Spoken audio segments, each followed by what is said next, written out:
Flamengo pretende contratar lateral esquerdo nível Carlinhos. Quando fala nível Carlinhos, entre aspas, é mesmo custo, um custo extremamente barato. Por quê? Abriu uma janela doméstica, agora dia 1º de abril, hoje no caso, e vai até o dia 19. Essa janela doméstica dá a possibilidade do Flamengo monitorar alguns nomes para a lateral esquerda. Essa é a ideia do Flamengo. Por quê? Ayrton Lucas e Vinha podem ser convocados para suas respectivas seleções durante a Copa América. E o Flamengo não teria lateral esquerdo durante 9 rodadas do Campeonato Brasileiro. Improvisar o Léo Pereira durante 9 rodadas não é o ideal para um time que pensa em conquistar todos os títulos que disputa. Então, acho que o Flamengo está certo. Tem que sim ficar de olho no mercado, tem que ficar monitorando, mas óbvio, sem grandes investimentos, porque esse jogador chegaria para ser terceira opção na lateral esquerda. A não ser que você faça um contrato de 6 meses, mas o Carlinhos foi um contrato de 3 anos. Inclusive, essa aí é meu maior questionamento em relação ao tempo do contrato do Carlinhos. Estreia do Flamengo na Libertadores. Lembra que ontem comentamos aqui a possibilidade de Fabrício Bruno e De La Cruz serem poupados por conta do desgaste físico? O que eu também não acho nenhum problema. O Flamengo tem 2 times justamente para isso. Para eventualmente deixar um jogador no banco de reservas, preservá-lo, pensando no próximo duelo, até mesmo para não pôr em risco a saúde física do atleta e perder esse atleta durante muito tempo. E o provável time do Flamengo, pelo menos o que o Tite esboçou no treino de ontem, foi Rossi no gol, Varela, Davi Luiz entrando na vaga do Fabrício Bruno. Já te pergunto sobre isso, termina. Ótimo. Léo Pereira, Ayrton Lucas. E aí no meio de campo, começando com Pulgar, De La Cruz, depois o De La Cruz saiu para a entrada do Igor Jesus, Arrascaeta, Everton Cebolinha, Pedro, Luiz Araújo começou o treino e depois o Bruno Henrique entrou no lugar dele. Então, desse time aí, tem 2 dúvidas ainda. Se o De La Cruz começa a partida ou se é o Igor Jesus, e no ataque Luiz Araújo ou Bruno Henrique. Luiz Araújo, a mesma situação, questão física, não é nada opção técnica. Então, esse é o provável time do Flamengo. Já te pergunto uma coisa em relação a essa zaga, Vene. Antes vou contigo, Pedrosa. Quando a gente fala de uma escalação em altitude, a gente fala também que não é só o que ele treinou. Sim. É também o que vai acontecer no dia do jogo, que é hoje, né? Quem vai se comportar fisicamente em relação à altitude. Vamos dar um breve comentário aqui. Muito recentemente o Botafogo jogou na altitude e o treinador, que ainda era o Thiago Nunes, escolhe colocar o Janderson no jogo. O Janderson entra, não fica nem 10 minutos, passa mal e sai. Sim. E aí, isso um jogador que entrou. Pode ser que um jogador ainda no vestiário não se sinta bem. O Keno contra a LDU, no primeiro tempo ele já estava claramente sentindo todos os efeitos. Então, talvez possa ter um cuidado do Tite em relação... recentemente. É o Keno. Eu falei agora do Keno. É, o Keno.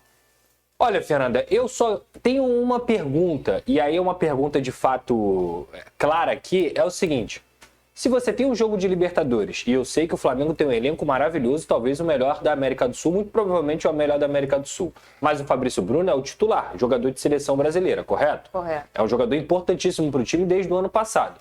Se sabia-se que o Fabrício Bruno estava com a fadiga, estava com os níveis de fadiga altos, por que não pouparam ele na partida contra o Nova Iguaçu? Faço uma pergunta porque, na minha cabeça, não faz sentido você colocar o Fabrício Bruno, depois de ter vindo de 2 viagens, Espanha, Inglaterra, seleção brasileira, para jogar contra o Nova Iguaçu, onde você teria outra partida também dentro do Campeonato Carioca e dentro de uma Libertadores, que é a principal competição do ano para o Flamengo, você não poupa o Fabrício Bruno no Campeonato Carioca. É uma pergunta, porque na minha cabeça não faz sentido. Ô, Vene, também tira uma outra dúvida, não sei se você tem a resposta do Pedrosa para essa, em relação ao Davi Luiz, né? O torcedor muito pergunta, por que não o Léo Ortiz? Eu sei tua resposta, depois vou até fazer um comparativo em relação a ela, mas essa é uma dúvida muito comum no futebol brasileiro. Por que o Davi Luiz no lugar do Fabrício e não o Léo? Essa é uma resposta bem simples. Eu entendo o torcedor questionar por que não é o Léo Ortiz, porque é um jogador que o Flamengo acabou de contratar a peso de ouro, uma contratação milionária, que o Flamengo fez um esforço absurdo, e não só um esforço financeiro, teve paciência, uma negociação longa, mas, torcedor, o Léo Ortiz ele atua pelo lado esquerdo da zaga e o Davi Luiz ele atua pelo lado direito. Como o Fabrício Bruno atua pelo lado direito, faz total sentido a escolha do Tite. O Tite enxerga o Davi Luiz como reserva imediato do Fabrício Bruno e o Léo Ortiz reserva imediato do Léo Pereira. Isso quer dizer que, se o Léo Pereira for poupado em determinado momento, ficar fora por suspensão, o Léo Ortiz é o reserva imediato. Então, faz total sentido, o Tite está sendo extremamente coerente. Entenda a ansiedade do torcedor e querer ver o Léo Ortiz em campo. Concordo plenamente. Mas, gente, não adianta forçar a barra, ainda mais numa altitude. Aí você vai botar o Léo Ortiz para jogar torto do lado direito só para promover a estreia de um atleta. Faz sentido. E nisso a gente vem num pensamento que às vezes o torcedor não tem. Mas quando a gente fala zagueiro, a gente acha que é tudo para zaga. Mas lateral a gente pensa que é o direito e o esquerdo. Mas a gente tem que começar que o mundo ideal do futebol é você ter o zagueiro do lado direito substituindo do lado direito e o do lado esquerdo substituindo do lado esquerdo. O que acontece nos elencos do Brasil, o que é o mais natural, é que você não tem essas substituições imediatas. Então você começa a contornar, a colocar o seu melhor zagueiro no lado torto, porque ele é muito melhor tecnicamente do que um zagueiro que às vezes é até um menino de base que está chegando, enfim. O Flamengo hoje tem um substituto para cada lado. Você pega um lateral direito que está fora e põe um lateral esquerdo? Não. O ideal seria que isso na zaga também não fosse feito, né, Pedrosa? É claro que a flexibilidade, a versatilidade do zagueiro ele é muito maior do que dos laterais. Até por a gente estar falando de um cruzamento e tudo mais. Mas o bote, a defesa, é muito importante que você esteja do seu lado certo. Então, você ter um cara que joga do lado direito e ele substituir quem está do lado direito, é um mundo ideal que é o que o Flamengo tem, né? E se você for lembrar, Fabrício Bruno e Léo Ortiz fizeram a zaga do Red Bull Bragantino. Um pela direita e o outro pela esquerda, quando eles ainda eram do time paulista. Mas eu entendo completamente a situação do Tite. O Davi Luiz também é um cara que contém a confiança do treinador. Já vem treinando com o elenco desde o início, então tem uma confiança maior, tem um aprendizado do próprio sistema de jogo maior do que o Léo Ortiz e ainda tem essa questão do lado.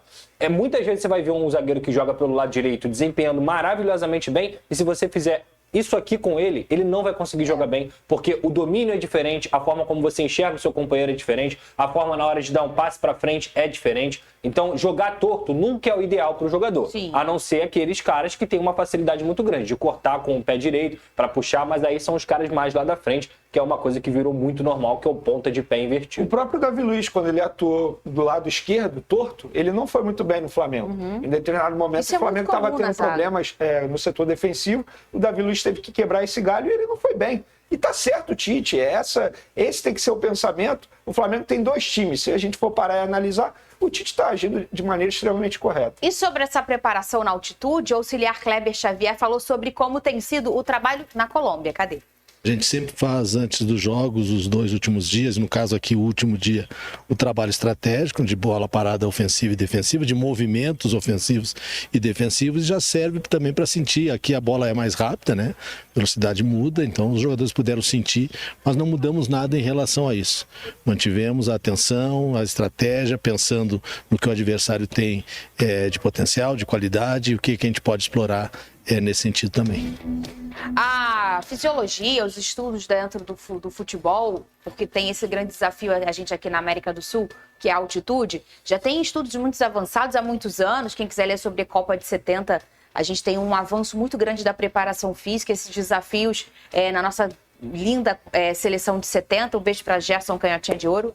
E, Vene, o Flamengo fez para esse jogo a logística, o que é a chamada ideal, a mais difícil, porque é mais caro, né? Você ter o horário certinho, fretar suas coisas, mas é a ideal. Como é que foi essa logística do Flamengo? Mas olha só, eu entendo que por ser mais caro, mas o Flamengo hoje tem totais condições financeiras de promover isso, a sua comissão técnica, o seu elenco. E o Flamengo seguiu um roteiro totalmente correto, que já fazia anteriormente. Não é só a comissão técnica do Tite faz isso. Você ressaltou muito bem. Hoje a gente consegue ter um estudo muito brando sobre isso aí. Então, assim, o Flamengo fez a logística correta, indo na hora do jogo, teoricamente, assim, na hora do jogo, para a partida, para o estádio, para os atletas sofrerem o menos possível. E aí tem ajuda também. Ele está treinando no nível do mar. Treinado no nível do mar, já estão lá na Colômbia. Já estão na Colômbia. Treinam no nível do mar e na hora... Horas antes do jogo vai para a altitude, encarar a altitude, porque no entendimento dos estudos, isso ameniza o problema, o desgaste dos atletas. Ou você chega muitos dias antes, que ninguém tem essa possibilidade. Só que essa altitude, digamos assim, é mais tranquila, né? Porque o Flamengo ainda vai enfrentar uma altitude muito maior que a contra o Bolívia, 3.600 metros. Essa altitude preocupa muito. Só que a comissão técnica São do 1.000 Tite... metros a mais. É isso aí, a comissão técnica do Tite conhece muito bem. Pela seleção brasileira, eles enfrentaram algumas vezes e o Brasil até foi bem na ocasião. E o Flamengo também tem ajuda ali de oxigênio, enfim, se algum atleta precisar. Então é uma estrutura muito boa. Claro, na hora do jogo, os jogadores vão sentir. A velocidade da bola é totalmente diferente. Então, enfim, agora é torcer para nenhum atleta sentir a parte física e não pedir para ser substituído. Ô, Pedrosa, e eu sempre falo isso aqui nesse programa há anos e anos e anos. A gente olha o desenho inicial dos times que recebem os outros na altitude, os donos da casa, né? Eles têm uma blitz de 20 minutos que são cruéis. Eles vêm pra cima e vêm numa blitz e eles cansam mesmo o adversário de forma intencional mesmo. Sim. É uma arma que eles têm. E eles têm dois jogadores extremamente qualificados no chute de fora da área também, que é o McAllister e o Ruiz. São dois jogadores aí de meio campo que fazem essa parte da criação, mas que são realmente o cérebro e também conseguem fazer essa finalização de fora da área, que é sempre muito utilizada na altitude. Vão ter dois desfalques na zaga, um defensor e um lateral. Entra, inclusive, um garoto de 18 anos, o Hernandes. É um time que descansou no final de semana, diferentemente do Flamengo. Está na nona colocação do Campeonato Colombiano e enxerga aí na Libertadores uma chance de passar nesse grupo. Então vai ser um jogo muito complicado, estádio lotado lá onde o Flamengo vai jogar. Mas é aquilo, tecnicamente o Flamengo é o melhor time, é o melhor elenco, tem o melhor treinador, tem o maior investimento. A obrigação ela continua sendo do Flamengo. Se tem um lado bom para o Flamengo nessa história toda, embora da altitude, o estádio vai estar lotado, como o Pedrosa mencionou, só que a capacidade está menor, porque teve um show no final de semana no estádio. E aí o Milionários acabou sendo prejudicado por conta disso. Querendo ou não, é uma boa para o Flamengo, que vai enfrentar uma torcida menor claro, do Milionários, que é uma torcida enjoada. É muito, Mas, na arquibancada principalmente. para mim, a grande dificuldade do Flamengo nesse grupo aí é a altitude, né? Não é nem os adversários. A grande dúvida é se o Flamengo vai conseguir vencer todos os jogos. Nação rubro-negra, tá chegando a hora do Flamengo passar na sua telinha. Às 19 horas, ou seja, às 7 horas da noite, Milionários e Flamengo estreiam pela Libertadores da América 2024. O Flamengo vai rumo ao tetracampeonato. Galera, e para esse jogão de mais tarde, o Tite deve vir com algumas alterações.